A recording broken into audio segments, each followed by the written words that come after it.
여기 채팅 들어온 거 있어서 먼저 읽어보겠습니다. 우리 수행자분이 채팅 적으셨는데요. 요즘은 마음이 타자처럼 느껴집니다. 그러니까 다른 사람처럼 객관적으로 느껴진다는 거죠. 제3자처럼 그렇게 느껴지니 조건에 따라서 설령 올라왔다 해도 별로 개의치 않습니다. 그러니라고 그냥 지나가게 되고 뭐가 남지 않습니다. 그러다 보니 가족관계가 무척 가벼워지고 무게감이 별로 없습니다. 일단 마음이 타자처럼 느껴진다라고 하셨는데 이 말씀을 한다라고 하는 것은 결국 그만큼 이 수행자분이 마음을 대상으로 계속 지켜본다라는 것이죠. 그죠? 그렇게 볼 때 우리가 어쩔 수 없이 처음에는 이거 몸이든 마음이든 지켜볼 때 자꾸 그게 나라고 하는 관념과 항상 함께 있거든요. 내 마음이라고 이제 보게 될 때가 많아요. 그러니까 자꾸 이런 대상을 나하고 동일시를 많이 한다라는 거죠. 근데 그게 이제 내가 하고 싶어서 그렇게 하는 것은 아니잖아요. 하기 싫어서 안 하게 되는 것도 아니고 그냥 그렇게 되어지는 거예요. 왜냐하면 우리는 기본적으로 나라고 하는 거, 내가 있고 이 몸이 나고 마음이 나라고 하는 그런 믿음을 가지고 있는데 사실은 그게 뭐냐면 가장 대표적인 어리석음의 마음이에요. 이 몸을 나라고 생각하고 마음을 나라고 생각하는 것이 가장 대표적인 어리석은 마음입니다. 근데 뭐 그게 어리석음이라고 안다고 해서 그게 또 사라지는 건 아니죠. 그래서 처음에 이제 우리가 수행을 할 때는 마음을 지켜볼 때도 여전히 이 한쪽에서는 이게 내 마음이고 나라고 하는, 나와 동일시하는 그런 마음의 에너지가 분명히 있어요. 그럴 때 우리가 그런 마음의 에너지라고 할까, 이걸 지금 동일시하고 있음을 또 한쪽에서 이제 알아차림 해주는 거죠. 그렇게 이제 수행을 해 나가고 그러면서 이제 마음을 대상으로 계속 지켜보고 하면서 이 마음의 성질에 대해서 조금씩 이제 이해를 하게 되는 거죠. 그렇게 이해하게 될 때, 그리고 이게 무엇보다도 우리가 그냥 단지 대상은 대상일 뿐이고 일어나고 사라지는 건 자연적 이치라고 하는 그런 바른 견해에 대한 이해가 또 많이 이제 생기게 되면요. 어떤 대상에 대해서든지 거기에 내가 딱 이렇게 붙지 않고 물러나서 이렇게 볼 수 있게 되는 것이죠. 이제 그런 바른 견해의 지혜가 또 함께 있게 되면은 마음을 우리가 좀 떨어져서 물러나서 보게 되는 것입니다. 이제 그럴 때 우리가 이 마음이 내가 아닌 것처럼 이제 느껴지는 거죠.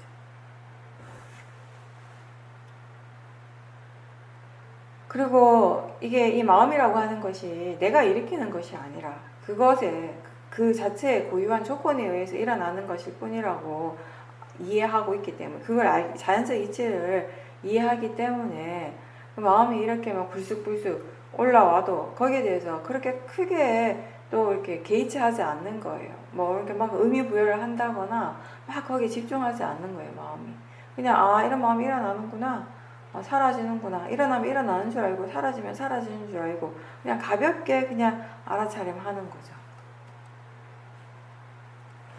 그러다 보니까 가족관계가 무척 가벼워지고 무게감이 별로 없다라고 했습니다.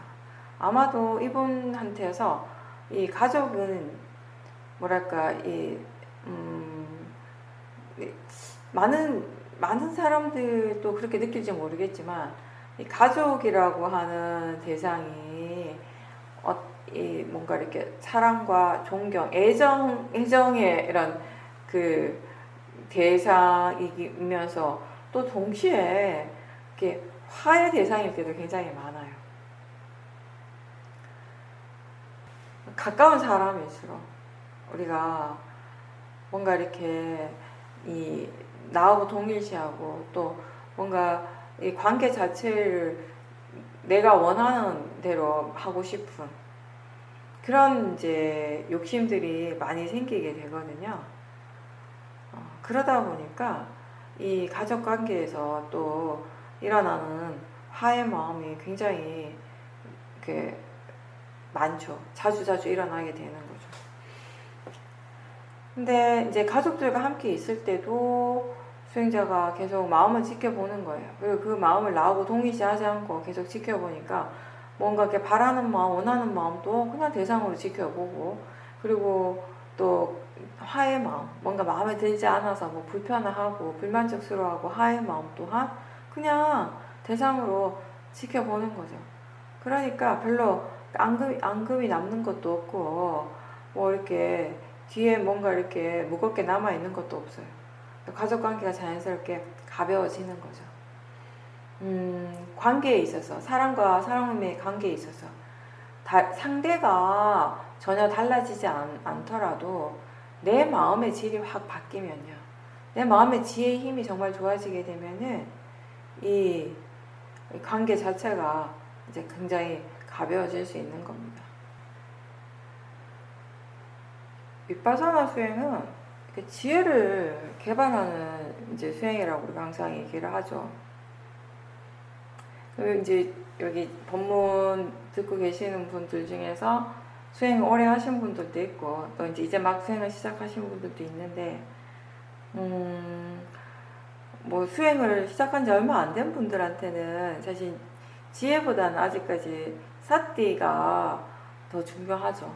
일단 사띠가 기본적으로 갖춰져야지 그 다음에 다른 부분들, 다른 좋은 마음들에 대해서도 이제 우리가 생각을 하게 되고, 특히나 지혜는 여러 가지 마음의 조건들이 갖춰졌을 때 이제 가능한 거니까. 근데 수행을 이제 오래 하신 분들은 지혜가 일어나는 그런 경험도 많이 해봤어요. 그러면은 이 지혜라고 하는 것은 어떤 마음인지, 지혜가 가지고 있는 특징은 어떤 건지, 그 이제 몇 가지 이제 얘기를 해보면은, 지혜는 가장 기본적으로 결과에 대해서 만족할 줄 아는 마음이에요. 근데 그게 만족이라고 하는 것이 결과가 내가 원하는 대로 됐기 때문에 만족한다라고 하는 건 다른 차원인 거죠. 지혜는 어떤 결과가 오든지 간에, 어떤 결과를 지금 내가 체험하든지 간에, 그게 내가 원하는 것이든 원하지 않는 것이든 상관없이 그 자체를 원인과 결과로서 인정하고 받아들인다라는 그런 마음이에요. 그래서 이미 지나간 것에 대해서 후회를 그렇게 많이 하지 않습니다. 과거는 지나갔다라고 알고 그냥 지금 일어나는 그 결과를 그 자체로 그냥 일어나는 대로 받아들이면서 지금의 이 현재에 더 충실하려고 노력하는 마음입니다. 사실 과거에 매여 있고 그 과거에 매여서 지금의 이 현재를 그냥 후회하고 또는 뭔가에 대해서 화를 내는 그런 마음으로 보내는 것이 얼마나 자기 자신에게 이익이 없는 거예요. 그죠? 해로운 것인가? 그게 곧 어리석음인 거죠. 물론 그게 내가 과거에 이제 더 이상 매이지 않아야지, 과거의 안 좋은 기억으로부터 이제 좀 자유로워져야지, 내가 그렇게 생각한다고 생각하는 대로 바로바로 되는 건 아니죠. 아니지만 이제 그런 이제 노력을 해야 되는 거죠. 이제 우리가 이게 과거에 대한 생각들이 자주 일어난단 말이에요. 그럴 때 그게 그냥 단지 생각일 뿐이라고 아는 그런 알아차림. 결국 이게 생각이 마음이고 생각이 대상이라고 하는, 자연적 이치로서 일어나고 있다라고 하는 이런 이해들이 없으면은 생각 때문에 힘들 때가 많아요. 근데 물론 제가 표현이 생각 때문이라고 했지만 사실은 자신의 어리석음 때문이긴 하죠, 진짜 원인은. 근데 이제 자꾸 우리가 생각이 일어날 때 이 생각의 내용을 많이 이렇게 보게 되니까, 거기에 집중하게 되니까 그 내용은 이미 지나간 과거거나 아직 오지 않은 미래에 관한 것이 대부분이잖아요. 그렇죠? 이미 지나간 것에 대해서, 어떤 특정한 사람이나 어떤 특정한 일에 대해서 항상 이게 안 좋은 기억이 있을 수 있잖아요. 그렇죠? 그러면 그게 그냥 생각하는 마음이 대상이고 내용은 그냥 마음이 만드는 것이다. 그냥 지금 이 마음이 알아야 될 것은 이 생각하는 마음이고 그 마음은 그냥 자연적 이치일 뿐이다. 과거는 이미 흘러갔다, 지나갔다라고 하는 거. 그런 이해가 없으면은 그 과거에 대한 그 기억이 떠오를 때마다 내가 힘든 거예요. 마음이 고통스러워하는 거죠. 그리고 이 지혜는 진정한 홀로 있음을 가능하게 하는 거예요. 홀로 있음이라고 우리가 표현을 할 때 그냥 단순히 내가 다른 사람들하고 말도 하지 않고 관계도 맺지 않고 그냥 나 혼자 사는 그런 홀로 있음이 아니라 사실은 현대사회에서는 그게 거의 불가능하잖아요. 그렇죠? 물리적으로 홀로 있음이라고 하는 것은 그런 것보다는 오히려 이제 뭐 필요한 관계는 인간관계는 이렇게 맺어야죠. 그죠? 뭐 이렇게 대화도 해야 되고. 근데 불필요한 그런 사회적 관계를 굳이 이렇게 맺지 않는다라는 그런 의미로 볼 수 있는 건데요. 관계 속에서 이 사람과 사람의 관계 속에서 일어나는 번뇌가 상당합니다.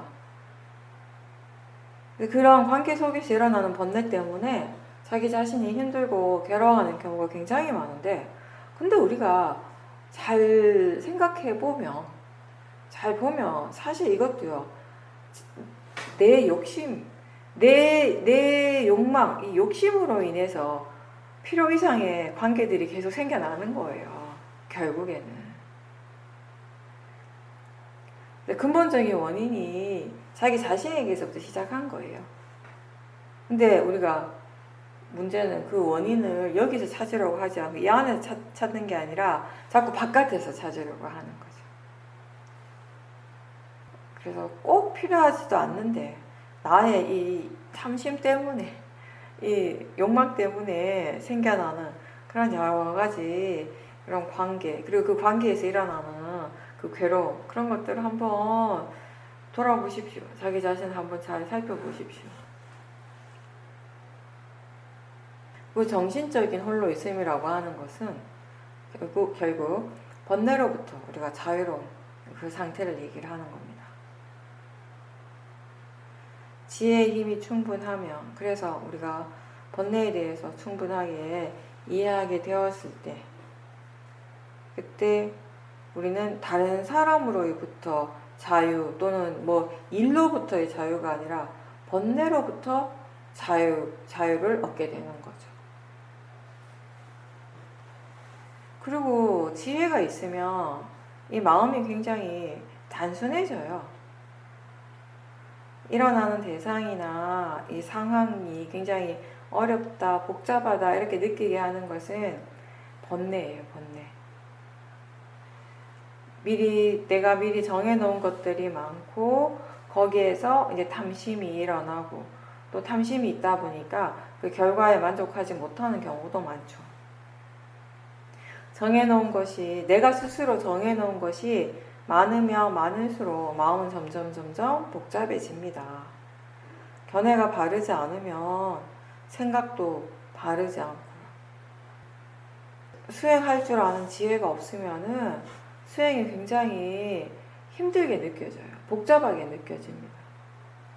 이제 수행할 줄 아는 지혜가 생기고 이러한 마음에 대한 이해가 이제 생기게 되면 수행이 점점 단순하게 느껴지는 거죠.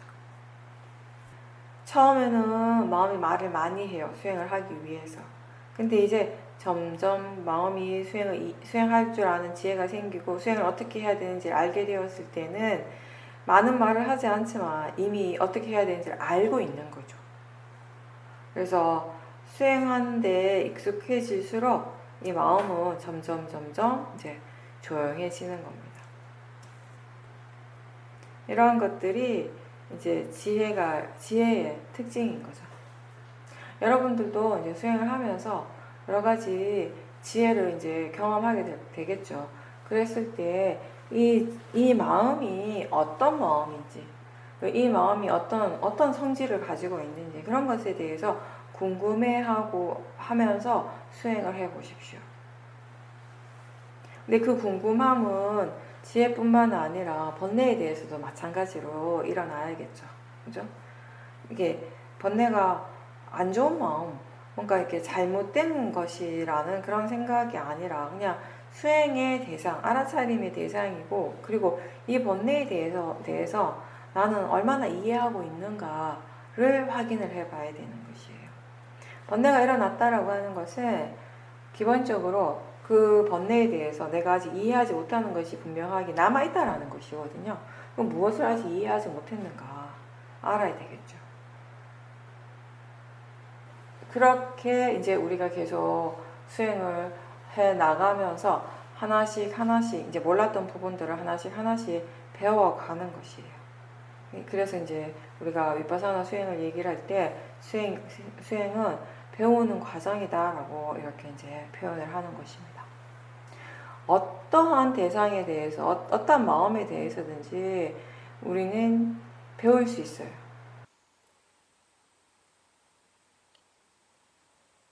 제사를 지내지 않아도 된다는 말을 듣고 마음이 아주 기뻤고 그때 로바가 일어나고 있다는 것을 알았는데 계속 그 좋아하는 마음은 일어났다라고 하셨습니다.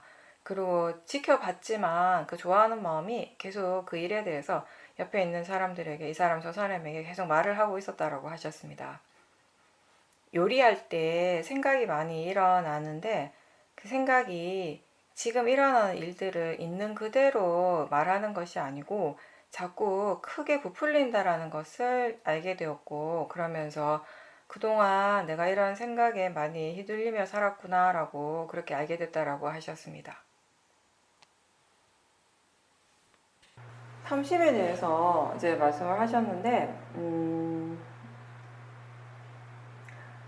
일상에서 우리가 크고 작은 번뇌들이 자주 일어나죠.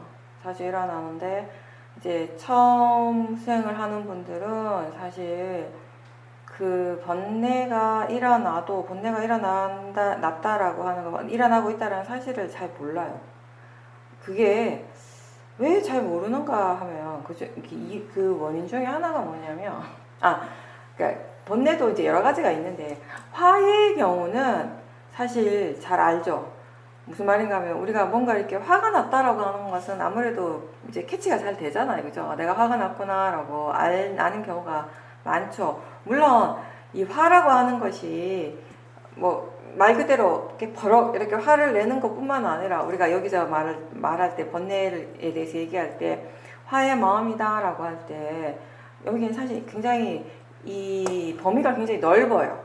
넓다라고 하는 건 아주 이렇게 작은 것에 막 이렇게 불편해하는 마음, 별거 아닌 것 같은데 왜 우리가 뭔가 이렇게 좀 불편한 느낌 그런 것이 일어날 때 있잖아요. 그 느낌도 역시 화의 마음에서 일어나는 것이거든요. 뭔가 이렇게 불편해하는 마음, 뭔가 약간 이렇게 불만족스러워하는 마음 그런 것들도 다 여기에 이제 포함이 되는 거예요. 그래서 거칠게 이렇게 일어나는 화에 대해서는 이게 지금 화가 났구나라고 아는데 이제 초보자들 같은 경우는 약간의 어떤 그런 미세한 불편함 그런 것들에 대해서 이게 화다라고까지는 잘 모를 수는 있어요. 근데 이제 계속 우리가 수행을 하면서 마음을 보는 것에 대해서 점점 익숙해지게 되면은 이제 그런 미세한 대상들도 미세하게 일어나는 번뇌들도 이제 번뇌라고 알게 되는 거죠. 근데 화는 조금 그렇게 이제 알고 스스로 이제 지금 이런 번뇌가 일어나고 있다라고 인정하는 것이 그렇게 어렵지는 않은데 탐심의 경우는 좀 어렵죠. 기본적으로 이 탐심이 번뇌라고 이해하는 데까지도 시간이 꽤 많이 걸리는 것 같아요. 왜 그런가 하면은 우리가 아주 오랜 시간 동안 이 뭔가 이렇게 좋아하는 마음, 그러니까 뭔가 강하게 막 집착하고 막 강한 막 욕망을 일으키고 이런 것에 대해서 이게 번뇌라고 인정하고 아는데 그게 어렵지 않은데 뭔가 이렇게 뭐라고 얘기할까요? 어떤 길을 가다가 순간 음악 소리가 들리는데 그 소리를 들으면서 마음이 좋다라고 느낄 때 어떤 음식을 딱 입에 이렇게 넣었는데 그 혀에서 그 맛이 그 음식이 닿는 순간에 맛있다라고 하면서 마음이 굉장히 좋아하고 그런 것들 하나하나가 결국 다 탐심에서 일어나고 있다라는 것을 알기까지 그거를 탐심이라고 분명하게 이해하고 인정하기까지는 사실 시간이 많이 걸리는 것 같다는 거죠. 그런 것들은 번뇌라고 보기보다는 이렇게 뭔가 이렇게 좋은 것이라고 생각을 해요. 그리고 좋으니까 더 느끼고 싶어하고 더 체험하고 싶어하고 더 이렇게 붙잡고 있고 싶어하고 그런 마음이 더 강한 거죠. 그리고 이 탐심은 화의 마음보다 훨씬 더 자기 자신과 이렇게 동일시가 되어 있기 때문에 이걸 대상으로 알아차림하는 것이 상당히 어려울 수 있습니다. 그러니까 여러분들이 탐심이 번뇌라는 건 알죠, 당연히. 여기 수행하시는 분들은 다 알죠. 근데 제가 지금 얘기하는 거는 뭐냐 하면 이런 거죠. 솔직하게 가슴에 손을 얹고 정말 이 탐심이 진짜 번뇌라고 얼마만큼 이해하고 있는가에 대한 것이에요. 그래서 번뇌라고 하니까 번뇌구나가 아니라 마음이 이게 번뇌라는 것에 대해서 얼마만큼 이해하고 있는가에 관한 것이거든요. 그래서 탐심에 대해서 이렇게 초보자들의 경우는 그걸 대상으로 보는 것이 많이 어려워요. 그리고 약간의 이런 반발심도 있는 거죠. 이게 나를 위해서 좋은 건데, 그냥 이건 좋은 건데, 이게 왜 번뇌지? 라고 하는 그런 생각을 하는 사람들도 있고, 또 너무 좋아하는 것에 대해서는 이런 마음도 심지어는 있어요. 이게 탐심이라고 아니까 지켜봐야 되는데, 근데 한쪽의 마음에서는 그걸 지켜보기가 싫은 거예요. 왜 싫지라고 보면 지켜보면 그게 사라질 것 같아서. 나는 얘를 보내기가 싫은 거예요. 이 마음을. 이게 너무 좋은 거예요. 계속 느끼고 싶은 거예요. 알아차림하면 이게 사라질까 봐. 그래서 번뇌에 대해서 탐심이라고 하는 이 번뇌에 대해서 또 다른 번뇌가 일어나고 있는 것이잖아요. 이런 경우를 우리가 꽤 많이 체험을 하거든요. 때로는 화의 마음에 대해서도 마찬가지예요. 화가 지금 일어나고 있다는 거 분명하게 아는데 그 화를 대상으로 보기 싫어할 때가 있어요. 화를 계속 내고 싶어 할 때가 있어요. 그럴 때는 계속 화를 내고 싶어 하는 마음, 그 탐심을 계속 유지하고 싶어 하는 그 마음을 먼저 지켜봐야 되겠죠.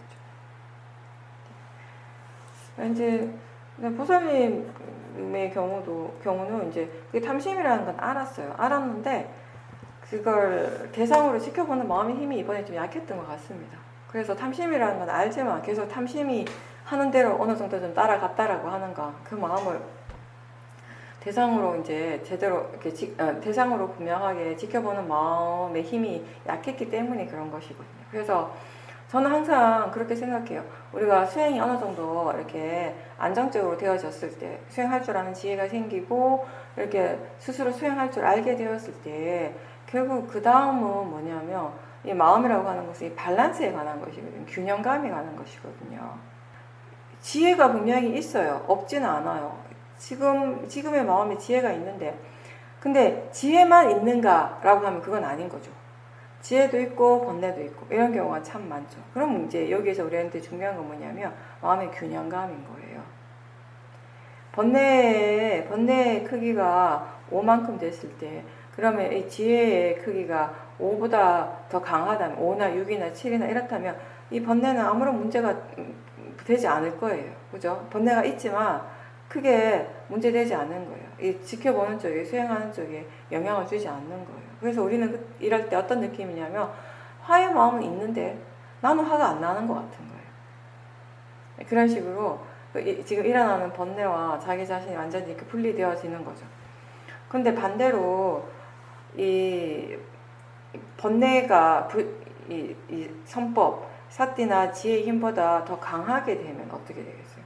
번뇌가 일어나고 있다는 거 분명히 알지만 우리가 이 번뇌의 마음을 따라가게 된다는 것입니다. 보고 있지만 따라가는 경우는 이제 그런 경우인 거죠.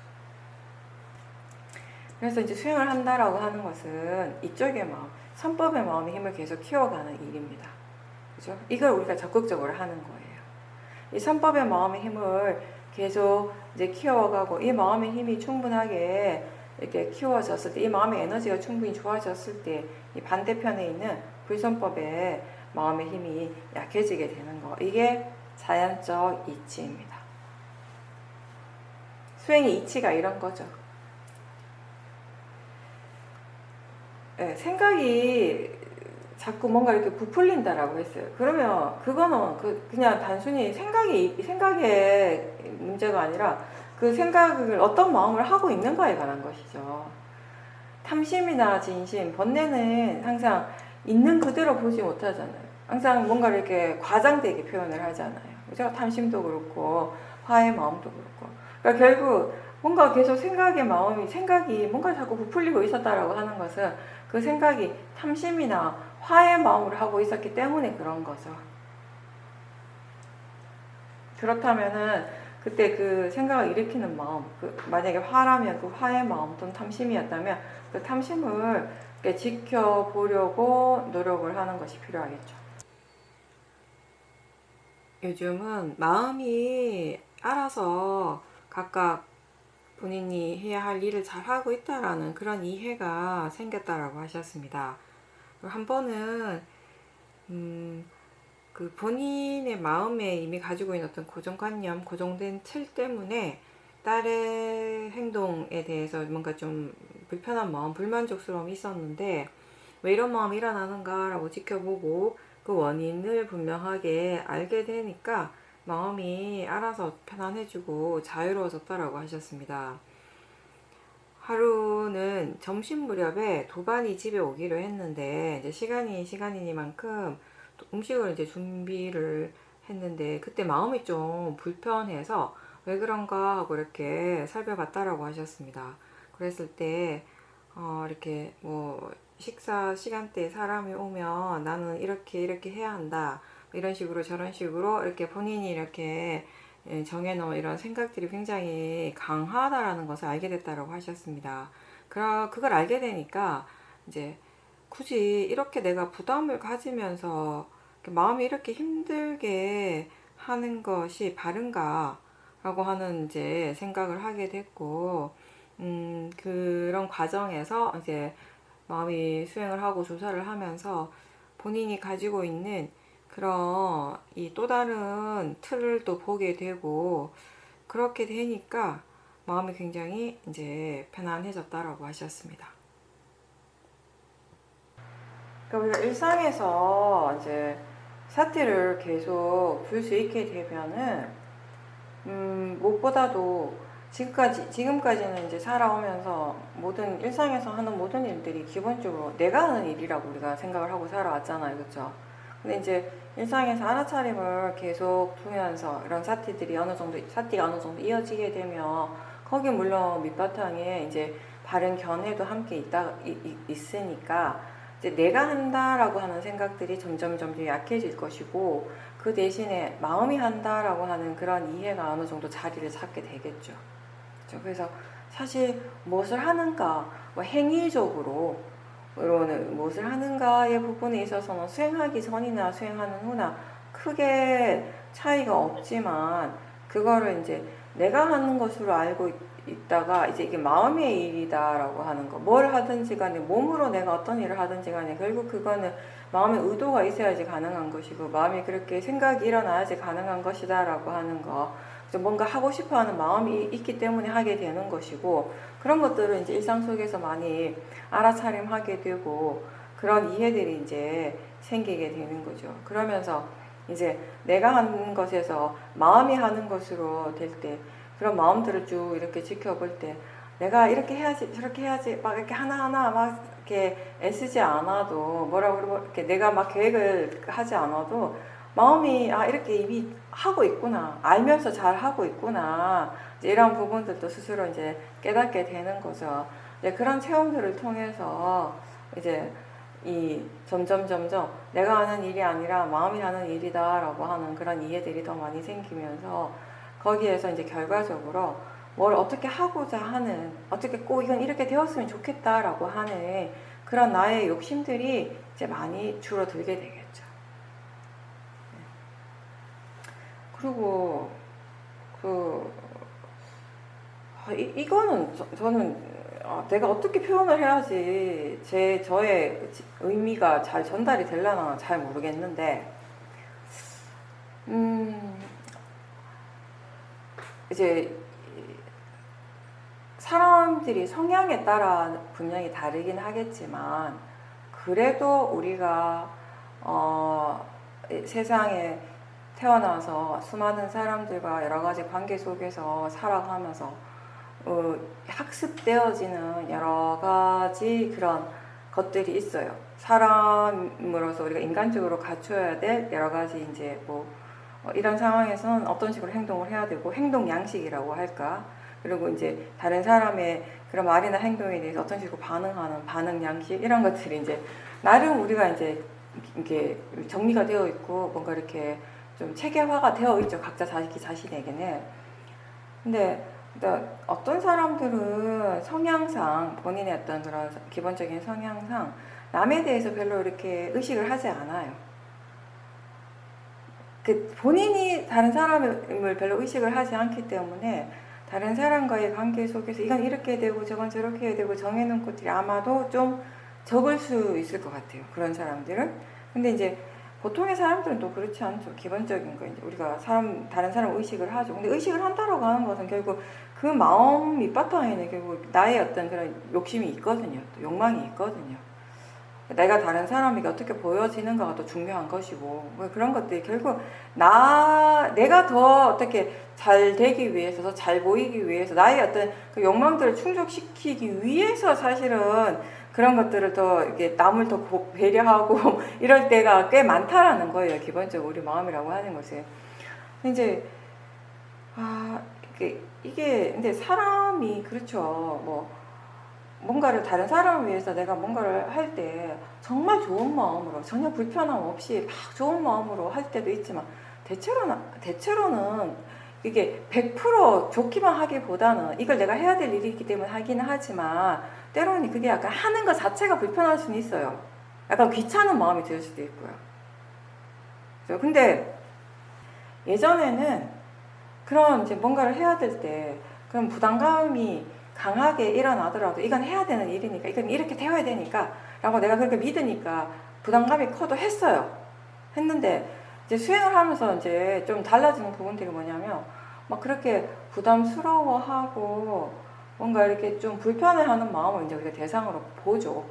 그 보는 것이 이제 수행인데 저는 가끔씩 궁금한 거 이렇게 저 스스로도 그렇고 다른 사람들을 보면서 이제 인터뷰를 하면서 느끼는 것 중에 하나는 뭐냐면 그런 불편함을 대상으로 봄으로 해서 옛날 같으면 내가 이 일을 분명히 했단 말이에요. 했는데 그 불편함을 보면서 어느 순간 안 하게 돼요.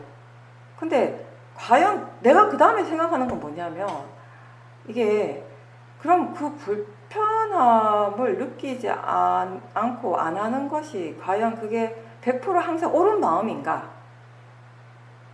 거기에는 정말 내가 그 일을 하는 것이 좀 귀찮으니까 좀 하기 싫으니까 라고 하는 마음이 있는데 그게 좀 이렇게 희석되어 버리지 않을까 그런 것도 이제 좀 고려해야 되지 않은가라는 생각을 좀 하게 돼요. 그러니까 이거 보살님한테 드리는 말씀이 아니라 제가 예전부터 이런 생각들을 많이 했어요. 생명 수행을 하면서 이게 너무 좋은 말이긴 하죠.